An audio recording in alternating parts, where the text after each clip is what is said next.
La Bourse de Paris a conclu 2019 de superbe manière puisque le CAC 40 s'est adjugé 26%, une progression inédite depuis 20 ans et qui contraste avec les inquiétudes de la fin 2018 quand planait le spectre de la récession.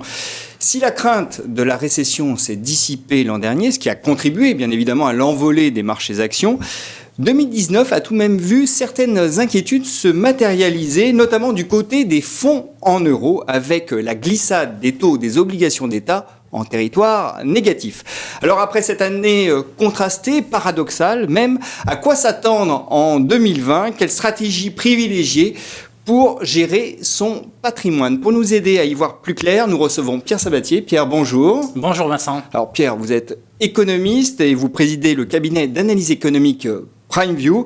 Vous allez nous aider à mieux appréhender l'environnement actuel et évidemment à discerner peut-être des pistes en matière d'allocation. Également avec nous Olivier Weller. Olivier, bonjour. Bonjour Vincent. Alors vous êtes directeur adjoint de Maïf, directeur général adjoint de Maïf Solutions Financières et vous nous donnerez évidemment les pistes pour adapter son patrimoine à l'environnement qui se profile.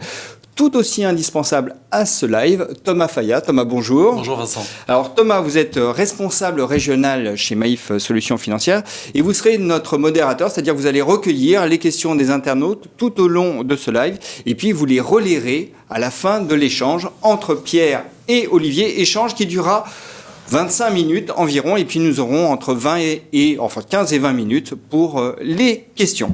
Alors on rentre tout de suite dans le vif du sujet. Pierre, avec vous. Les taux vont-ils rester bas durablement ? Alors oui, c'est vrai que c'était la surprise. On va dire que 2019 s'est conclu aussi de manière aussi contrastée que 2018 s'était conclu, donc avec un retour en force sur les actifs risqués. Alors tout ça a sous-tendu quoi en fait ce mouvement en fait qui est un mouvement inexorable. Alors on pourrait dire en fait 2019 l'a exacerbé, à savoir des taux qui deviennent si négatifs et qui deviennent si bas qu'ils deviennent même négatifs. C'est-à-dire qu'en gros, il faut comprendre ce que ça veut dire un taux négatif. Ça veut dire que vous possédez le patrimoine et vous allez payer quelqu'un pour lui qu'il l'utilise. Donc c'est vrai que c'est assez contradictoire, assez contre-intuitif. Alors, il faut comprendre en réalité que les taux ne peuvent plus monter.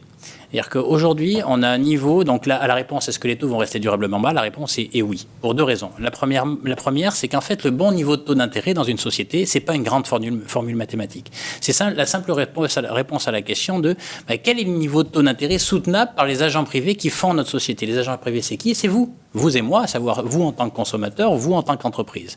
Or, c'est un raisonnement par l'absurde qui prévaut, à savoir, si les taux montent, ça veut dire que les conditions de financement deviennent moins favorables qu'aujourd'hui. Or, aujourd'hui, les ménages et les entreprises ne sont pas capables de supporter des conditions de financement moins intéressantes qu'aujourd'hui. Ça veut dire quoi ? Ça veut dire que si les taux montent, concrètement, les ménages consommeront moins et les entreprises investiront moins.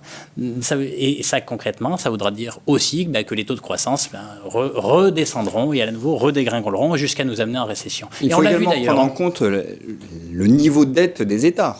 Alors, le niveau de dette, pas que des États. Donc, premièrement, déjà, les agents privés ne sont pas capables de supporter des conditions de financement moins favorables. Deuxièmement, effectivement, le stock de dette a changé depuis une dizaine d'années. Alors, on avait déjà une problématique de dette en 2007-2008. Aujourd'hui, en fait, les niveaux de dette ont gonflé d'un point de vue public, mais aussi d'un point de vue privé. Il n'y a pas que la problématique de la dette d'État. C'est l'ensemble des agents privés, que sont les ménages, les entreprises surtout, et les États, qui aujourd'hui ont des stocks de dette qui fait que si les taux montaient, eh bien, ce stock de dette qu'ils ont accumulé leur coûterait trop cher et les mettrait en difficulté. Donc, c'est très simple. Lorsque une société où les agents privés, ménages, entreprises et l'État ne peut pas supporter des taux d'intérêt plus élevés, il ne peut pas monter. Premièrement. Deuxièmement, il y a aussi un impact. Il faut comprendre à quoi ça sert les obligations d'État, d'une certaine manière. C'est un actif qu'on va considérer sans risque et qui va répondre à quoi ? Non au rendement que ça va vous apporter, mais plutôt à la sécurité que ça va vous apporter. Et pourquoi, en réalité, même les taux négatifs devraient perdurer dans le temps ? Tout simplement parce que ça répond à un besoin d'un certain nombre d'investisseurs de sécurité. C'est, d'une manière ou d'une autre, l'équivalent de l'obligation souveraine, des taux d'intérêt négatifs. Ça va être finalement l'économie que vous faites entre le billet de train qu'il faudra acheter pour aller jusqu'à Genève, l'allocation du coffre pour y mettre votre patrimoine. Et concrètement, c'est un peu cela. C'est-à-dire que cette garantie du capital, cette préservation certaine du capital, eh bien aujourd'hui, elle coûte et il faut considérer en fait que ce coût-là est un coût durable. Donc on peut estimer que les taux, selon vous, vont rester durablement bas, mais dans quelle mesure ces taux bas durablement vont-ils façonner le paysage patrimonial ? Mais il faudra le faire en 2 fois. C'est-à-dire qu'en fait, dans le patrimoine, l'objectif d'un patrimoine, c'est toujours la préservation optimale du capital accumulé. Et donc, il y a deux mots dans préservation optimale. Il y a d'un côté la préservation, de l'autre côté l'optimal. La réalité, c'est que la préservation ne rapporte rien aujourd'hui. Il faut comprendre, et je crois qu'on l'évoquera tout à l'heure, sur en fait la notion de feu euro, dont le rendement devient négatif. En fait, on ne peut pas avoir le beurre et l'argent du beurre. C'est ce qu'il faut comprendre. Dans la décennie qui vient, il faudra adresser 2 problématiques, celle de la préservation, et pour ça être prêt à payer un peu, concrètement. Et pour aller générer de la performance et du revenu, il faudra prendre, je dirais, un petit peu de risque. Alors maintenant, la question, c'est quel type de risque? Donc, la partie sécurité, préservation, on sait que c'est l'obligataire souverain, on peut dire même le fonds euro d'une certaine manière. Bien après, derrière, qu'est-ce que ça veut dire que les taux... Donc ça, il ne faut pas espérer de rendement avec. Non, voilà, ça répond en fait au coffre en Suisse, concrètement, s'il fait donner une comparaison. Bien, qu'est-ce qui va profiter en fait de taux bas durables? Eh bien, tous les actifs qui vont être achetés, on va dire, à crédit. Et donc, bien sûr, on pense à quoi en premier lieu? À l'immobilier. Donc, à l'immobilier, alors du coup, on va dire que les jalons sont posés pour que les conditions ou l'environnement soient favorables à l'immobilier durablement. Et donc, à tous les gens à qui on dit qu'il faut aller sur l'immobilier parce que les taux sont bas, profitez-en tout de suite. Non, on peut dire que les taux vont rester bas pendant très longtemps. Donc, il faut considérer l'immobilier comme une classe d'actifs qui est un substitut, je dirais, au fonds euro de l'époque, à savoir une rente que ça va vous permettre de générer. Maintenant, il ne faut pas non plus... faut être conscient quand même que les prix d'immobilier, ils ont beaucoup monté quand même depuis une dizaine d'années. Et on a à des niveaux dans lesquels il faudra être, pour le coup, quand même sélectif. Donc, première chose, les taux bas amènent à valoriser la classe d'actifs immobilière, bien sûr à la condition, en fait, d'être sélectif, d'être exigeant quant à la qualité des dossiers, en fait, que vous considérez, parce que, il y a quand même... Les prix ont déjà beaucoup monté jusque-là. Donc, on a bien entendu... L'obligataire ou ce qui est adossé à l'obligataire ne va pas rapporter, ça sera de la sécurité, mais cette sécurité aura un prix. Bien sûr. Et donc la contrepartie, c'est qu'on aura un rendement amenuisé. L'immobilier profite d'un environnement de taux bas durablement. Très bien. Les actions maintenant. On a vu qu'elles avaient connu une année stupéfiante. Oui, alors c'est toujours pareil. Attention, en fait. Il y a un effet de base, parce que le point bas des marchés de l'année d'avant, c'était le 31 décembre.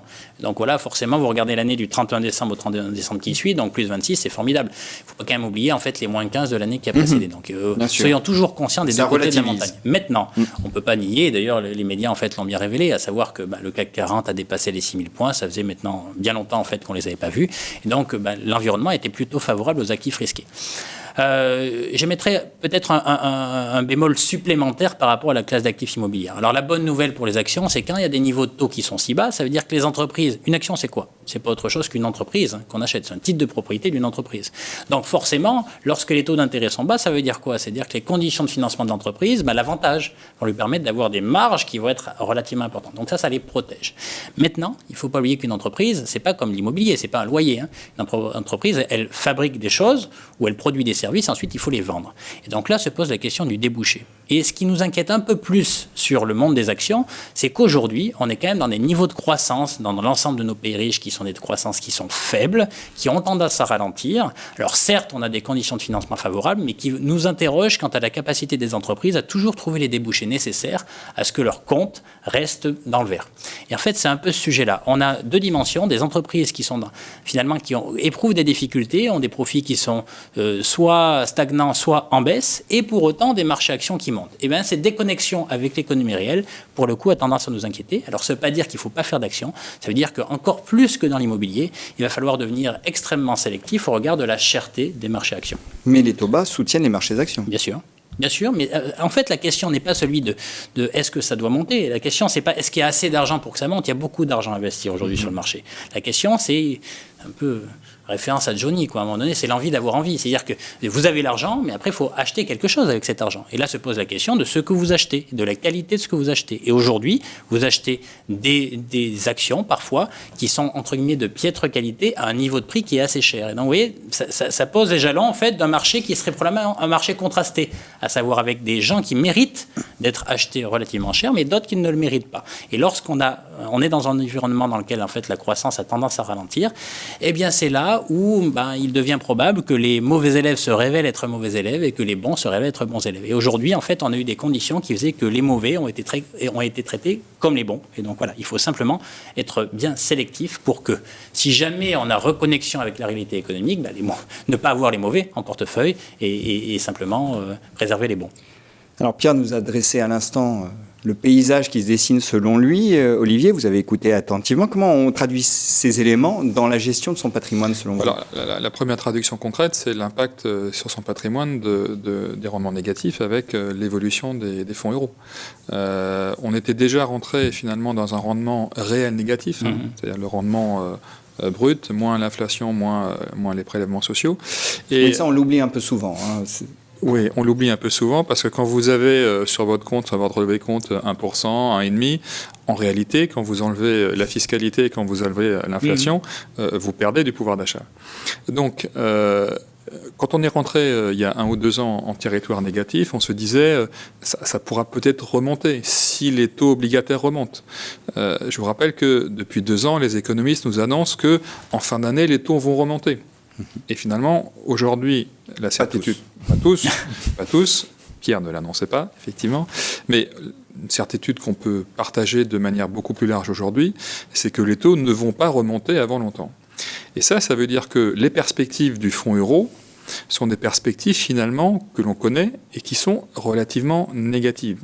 Donc le rendement baisse et le rendement risque de continuer à baisser. Pourquoi ? Parce que les assureurs, rappelons déjà l'avantage d'un fonds euro. Il y a 3 principalement, historiquement, c'est le rendement, la garantie et la liquidité. Eh bien, les assureurs, pour garantir finalement, pour assurer cette liquidité et offrir cette garantie, ils doivent sacrifier le rendement. Aujourd'hui, quand vous regardez les taux 2019, qui sont en baisse par rapport à 2018, vous avez beaucoup d'assureurs qui ont mis de l'argent en réserve. Ils auraient pu donner un taux beaucoup plus important, mais ils mettent de l'argent en réserve en prévision finalement des garanties qu'ils vont devoir offrir dans les années à venir. Ça veut dire que finalement, et là je rejoins ce que disait Pierre, il va vraiment falloir faire la différence entre dans son patrimoine la part que vous allez garder en liquidité, en disponibilité, que vous souhaitez préserver, et puis la part que vous allez consacrer à générer soit du revenu, soit de la plus-value. Et donc c'est un arbitrage à effectuer, évidemment, en fonction de sa situation de vie, de sa position finalement dans son cycle de vie. Alors justement, quelles alternatives s'offrent à nous ? Eh bien, ça va dépendre d'où vous vous situez finalement dans votre cycle de vie et quels sont vos besoins. Quand vous êtes en phase de constitution de patrimoine, aujourd'hui, il faut vraiment, tant que faire se peut, recourir au crédit. Nous, ce qu'on propose aujourd'hui, par exemple, c'est de financer à 100% toutes les offres qu'on est amené à proposer à nos sociétaires sur une durée de 10 à 12 ans. Aujourd'hui, on va trouver un taux d'un peu plus d'1% pour financer finalement des rendements qui délivrent aujourd'hui entre 4 et 5%. Donc c'est évidemment très avantageux. Vous figez ce taux de 1% sur la durée sur des rendements qui vont donner 3 ou 4 fois plus. Donc c'est intéressant. Et évidemment, le crédit, on va l'utiliser pour financer des biens immobiliers. Après, vous avez une deuxième période, quand vous avez un patrimoine constitué, souvent quand vous êtes à la retraite, et là, vous aurez besoin finalement de jouir de ce patrimoine et de générer des revenus. Alors évidemment, générer des revenus, on peut le générer avec de l'immobilier. Nous, si on est sélectif, ça veut dire qu'on fait très attention au type d'immobilier qu'on va proposer. Le Pinel, par exemple, comme le foie gras, ça peut être bon, mais à forte dose, c'est nocif. On voit très souvent des clients qui cherchent à générer des revenus, et comme ces revenus sont fortement fiscalisés, ils reviennent nous voir après en disant « est-ce que vous n'avez pas finalement un produit de défiscalisation pour que je puisse payer moins d'impôts ?» Donc là, cette rotation, finalement, elle ne sert qu'une seule chose, elle sert les intermédiaires. Alors, elle peut nous servir, mais finalement, ce n'est pas l'objet d'un conseil patrimonial. Donc, on va plutôt proposer des biens immobiliers qui vont générer du revenu, mais du revenu non imposable. Je ne m'étendrai pas, il suffit de voir sur notre site internet les différentes offres qu'on peut proposer. Après, quand vous avez aussi un patrimoine constitué, vous ne voulez pas forcément générer du revenu, se pose finalement la question de la diversification que vous allez opérer du patrimoine. Oui, parce que j'allais vous dire, on ne peut pas mettre que de l'immobilier. On ne peut pas mettre que de l'immobilier, d'ailleurs il ne faut pas mettre que de l'immobilier. Je pense que le vieil adage ne pas mettre ses œufs dans le même panier n'a jamais été aussi pertinent. Et donc aujourd'hui, moi je vais citer 2 exemples qui sont d'actualité pour nous. En matière de stratégie alternative à un fonds euro, par exemple, on propose un produit structuré de notre gamme placement millésime. C'est des produits qu'on propose depuis de nombreuses années, qui aujourd'hui vous permettent d'avoir un coupon inconditionnel de 3,5% chaque année. Voilà. Donc ça, évidemment, 3,5% chaque année que l'on garantit sur 10 ans, c'est quelque chose qui est une belle alternative à un fonds euro qui va vous offrir beaucoup moins. Deuxième classe d'actifs qu'on aime bien, mais là aussi, il faut faire preuve de sélectivité dans les choix, c'est l'univers de discernement, c'est l'univers du non-coté. C'est-à-dire qu'au lieu d'investir dans une SICAV, d'investir sur les marchés actions, et finalement, quand vous achetez une SICAV, vous ne savez pas réellement ce que vous achetez. Quand vous achetez une SICAV américaine, vous savez que vous avez 10, 15, 20 lignes d'actions américaines, vous ne les connaissez Apple, pas. Quoi, voilà. Du Apple, certainement. Quand vous investissez sur le marché du non-coté, finalement, vous investissez dans des entreprises qui ne sont pas cotées en bourse, et vous allez choisir en fait le type d'investissement que vous allez favoriser, et vous avez peut-être une connexion beaucoup plus vous êtes facile. Pas soumis au dictat du marché, déjà, vous n'êtes pas soumis au dictat du marché. Et au rythme des publications. Vous avez finalement une volatilité, c'est-à-dire une variation de la valeur de ce que vous achetez qui va être beaucoup moindre, des fluctuations beaucoup plus faibles. Vous n'avez pas une cotation au jour le jour, ça évite la volatilité. Au jour le jour. Et puis vous allez choisir en fait le secteur d'investissement dans lequel vous investissez. Et donc vous avez peut-être une compréhension finalement du rendement et du risque réel que vous prenez qui est bien plus forte dans cet univers-là que dans l'univers coté. Bon, donc on a compris, il faut jouer avec le crédit, la faiblesse des taux. Le levier du crédit, c'est évident. Pour financer finalement du rendement, enfin acheter du rendement grâce au crédit. Acheter du rendement futur grâce au crédit. L'immobilier est une composante essentielle, mais ce n'est pas la seule. Il faut diversifier, produits structurés et non cotés. Pierre, vous nous avez donc brossé le tableau du paysage patrimonial et de l'investissement qui s'offre à nous, selon vous, dans les années qui viennent, puisque les taux vont rester durablement bas. Très bien. Mais quelle classe d'actifs privilégier selon vous ? Je dirais aucune.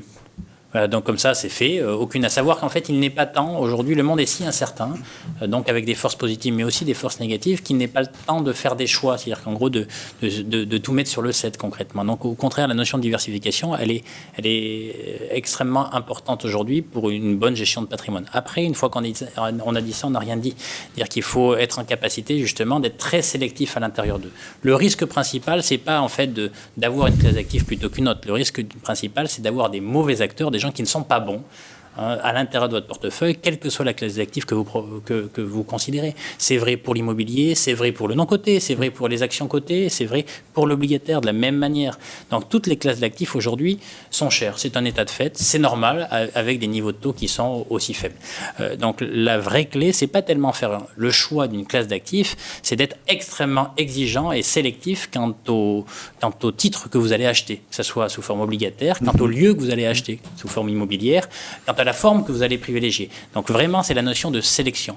Et c'est là où, globalement, la qualité du conseil, la qualité de l'accompagnement est cruciale. Oui, parce que j'allais vous dire, c'est bien beau de dire qu'il faille être sélectif. Oui, mais ça, le particulier ne peut pas le faire en tant que tel, parce que chaque secteur d'actifs, chaque classe d'actifs et chaque secteur d'activité, c'est un métier.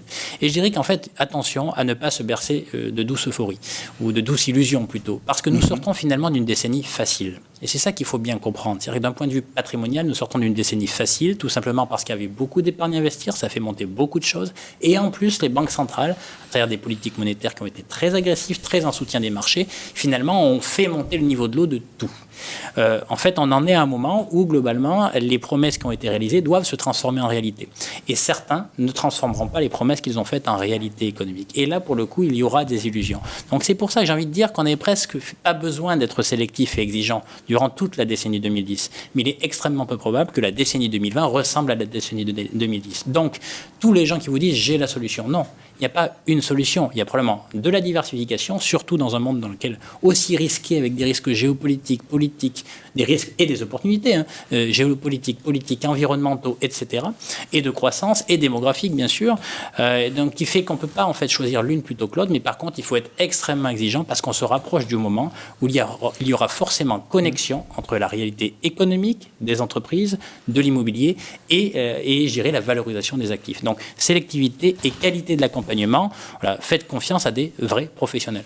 Ce que je retiens de ce que vous dites, c'est que la morphine monétaire à laquelle on s'est habitué, c'est-à-dire les injections de liquidité des banques centrales, même si elles vont perdurer, puisque pour le moment, on n'a pas d'inflexion de ces politiques, ne garantiront pas forcément Pas tout le monde. qu'on échappera au réveil. Mais non, mais c'est-à-dire qu'il bien, voilà, encore une fois, c'est-à-dire que le vrai sujet, c'est pas une classe d'actifs plutôt qu'une autre, c'est d'identifier les bons des mauvais.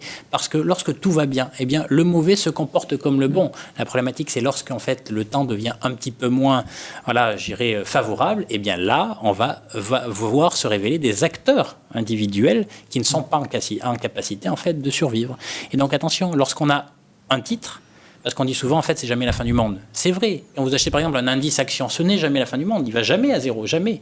Mais attention, un titre, une bonne entreprise, ça peut faire faillite. Une obligation, ça peut, entre guillemets, amener à un non-remboursement. Donc, vous comprenez que l'important, c'est la qualité, en fait, de la construction de portefeuille pour être en capacité d'identifier les bons acteurs qui continueront de délivrer de la performance ou de la création de richesse dans un climat un peu moins favorable. Bon, alors, Pierre, oui, Olivier. Oui, je voudrais rebondir sur ce que disait Pierre, parce qu'on parlait de diversification. Ce qui me paraît aussi important, c'est de parler de décorrélation, parce qu'on peut finalement diversifier, on peut avoir l'impression de diversifier sur beaucoup de produits qui finalement vont représenter une même classe d'actifs et qui vont avoir un comportement absolument similaire le jour où il y aura un problème. Et donc, il faut se méfier de cette fausse diversification. Et c'est pour ça qu'il faut être très exigeant à la fois, je dirais, vis-à-vis des conseillers, que vous rencontrez, mais aussi il faut être exigeant vis-à-vis de soi-même par rapport à l'analyse que chaque épargnant doit faire de ce qu'il achète. Il faut bien regarder finalement quels sont les sous-jacents, bien regarder quels sont les risques réels et pas forcément supposer. Vous avez aujourd'hui un indice de risque qui est partagé en fait par tout le marché, qui s'appelle le SRRI, mais c'est une échelle de risque de 1 à 7. Donc, quand vous êtes un épargnant, vous avez tous ces produits qui sont étiquetés d'un à 7. C'est un peu comme l'étiquetage au niveau de la Grèce, comment ça s'appelle, l'étiquetage des aliments, le Nutri-Score. C'est un peu le Nutri-Score de l'épargnant. Mais il ne faut pas se fier qu'à ce score. Parce que vous avez des produits qui sont en SRI 7 qui peuvent être moins risqués que des produits qui sont en SRI 5. Quand on regarde réellement les comportements des sous-jacents. Donc c'est très important d'avoir à la fois cette diversification, mais surtout cette décorrélation. Et ça, c'est un métier. À savoir qu'effectivement, juste pour revenir sur la notion de corrélation, vous pouvez avoir des comportements d'actifs qui sont foncièrement différents en règle générale, mais limite, on s'en fiche de leur règle générale. L'important, c'est lorsque les risques se révèlent, eh bien, la question, c'est comment tous ces actifs se comportent en situation de stress. Et c'est ça qu'il faut être en mesure en fait, d'anticiper. Et la diversification, elle doit servir ces grands moments de stress où il y a reconnexion brutale entre la réalité économique et la valorisation des actifs. Donc, je retiens diversification, sélectivité, décorrélation, recherche de décorrélation. Recherche de décorrélation. Et quel autre conseil vous donneriez aux épargnants, Olivier ? Alors, je parlais d'exigence vis-à-vis des conseillers, vis-à-vis de soi-même aussi, dans son acte d'épargner. Après, je dirais aussi, c'est pas un conseil, mais c'est peut-être une opportunité, c'est que vous pouvez aujourd'hui donner du sens à votre épargne, c'est-à-dire rechercher autre chose qu'un simple rendement financier. Ça, vous pouvez le faire chez nous. Vous pouvez, par exemple, avec nous, soutenir des projets d'entrepreneurs solidaires. Vous pouvez développer l'agroforesterie. Vous pouvez investir dans la rénovation de bureaux obsolètes. C'est ce que nous appelons l'épargne à impact positif. Et en tout cas, c'est ce que nous cherchons à promouvoir à travers l'ensemble de nos offres. Alors, vous avez prononcé le mot exigence, mais c'est aussi une exigence que les souscripteurs, les clients doivent s'appliquer à eux-mêmes. C'est une exigence qu'ils doivent s'appliquer à eux-mêmes, c'est-à-dire ne pas se contenter dans une relation commerciale de simplement avoir un conseiller qui vous préconise les produits maison, parce qu'on a déjà un premier biais. Vous avez un autre biais qui est la manière dont le conseiller va être rémunéré. Est-ce que finalement le conseiller a intérêt à vous amener sur des produits immobiliers parce que ces produits immobiliers sont ceux qui génèrent le plus de marge pour lui. À la Maïf, nos conseillers ne sont pas rémunérés en fonction de ce qu'ils vous proposent. C'est important. Et deuxième chose, c'est qu'ils n'ont pas d'objectif par produit. Parce que vous pouvez ne pas être rémunéré, mais pour autant, votre management peut vous demander de vendre tel et tel produit avec des objectifs chiffrés sur chacun de ces produits. Là, c'est pas le cas. Là, c'est pas le cas. Donc, si vous voulez, c'est toutes ces exigences, en fait, quelque part, c'est une sorte de checklist qu'il faut essayer de s'appliquer avant qu'on prenne la décision d'investir. Mais quand je parlais d'exigence du client vis-à-vis de lui-même, c'est également sortir de ses habitudes et ne pas imaginer que ce qui a marché pendant 10 ans marchera forcément encore. Oui, parce que, si vous voulez, il y a deux biais. Le premier biais, c'est un biais de confirmation. C'est-à-dire, finalement, j'ai fait quelque chose depuis 10 ans, ça a bien marché. Pierre le disait très bien. Je pense que depuis 10 ans, un enfant de 10 ans qui gère un patrimoine réussit à bien le gérer. Mais c'est pas parce que vous avez gagné de l'argent depuis 10 ans que vous allez pouvoir en regagner sur les mêmes stratégies. Absolument. Donc ça c'est important. Et puis ensuite, je dirais le dernier biais, c'est de rechercher la martingale. Le Père Noël, quoi, voilà. De se dire, voilà, je vais tout mettre sur le 7 parce que ça va marcher. Non, essayons d'avoir des stratégies vraiment construites de diversification, essayons de construire un patrimoine. Alors, ça peut demander peut-être du temps, ça peut demander du temps à tout le monde, hein. Ça demande du temps aux conseillers, parce que c'est évident beaucoup plus chronophage, c'est beaucoup plus complexe, et c'est une stratégie qui s'entreprend non pas à l'instant T, mais qui s'accompagne sur la durée, avec une dimension initiale dans le conseil, mais aussi dans le suivi. Et donc, essayons de construire ces portefeuilles avec cette exigence, en se disant, j'investis dans 5 classes d'actifs différentes, dans beaucoup de produits différents, tout ne va peut-être pas marcher, mais quand je prends finalement l'addition de l'ensemble, ça va me faire quelque chose d'assez solide. J'aurai peut-être 1 ou 2 casses, mais grosso modo, en tout cas, je vais essayer, en tout cas j'espère, que sur la majorité de ce que j'aurais fait, ça va bien se passer. Et il faut toujours avoir en tête, comme vous le disiez, Pierre, que la construction d'un patrimoine doit répondre à un objectif d'optimisation de la sécurisation de ce patrimoine. C'est ça, c'est les deux. Préservation optimale et c'est un métier aussi de savoir quand est-ce qu'il est temps de privilégier en fait la préservation et quand est-ce qu'il est temps de privilégier l'optimal. Et en réalité, c'est que il faut faire attention, les bonnes pratiques qui nous ont permis d'avoir le bon équilibre changent avec le temps. Et c'est justement la qualité que doit proposer, je dirais, le conseiller, c'est de savoir quand est-ce qu'il est temps d'insister sur la préservation, quand est-ce qu'il est temps d'insister sur l'optimal. Oui, et puis il faut bien voir que quand on épargne, en général, c'est pour préserver sa capacité de consommation future. Mais aujourd'hui, vous avez des comportements d'épargnants qui non seulement ne leur permettent pas de préserver leur consommation future, mais qui atteignent leur consommation immédiate. Qu'est-ce qu'on constate aujourd'hui ? On constate finalement une épargne liquide qui est de plus en plus forte. La collecte du livret A n'a jamais été aussi élevée qu'en 2019. Ça veut dire quoi ? Ça veut dire que les épargnants compensent la perte de rendement des produits sans risque, pas en allant chercher de risque, mais en augmentant leur épargne. Donc, quelque part, je réduis ma consommation actuelle pour permettre de garantir ma consommation future. Alors, si tout le monde fait ça, ça veut dire quoi ? Ça veut dire une baisse de la croissance. Une baisse de la croissance, et donc, pour un projet financier, c'est le cercle vicieux qui s'auto-alimente. Et du coup, c'est le cercle vicieux qui s'auto-alimente, tout à fait.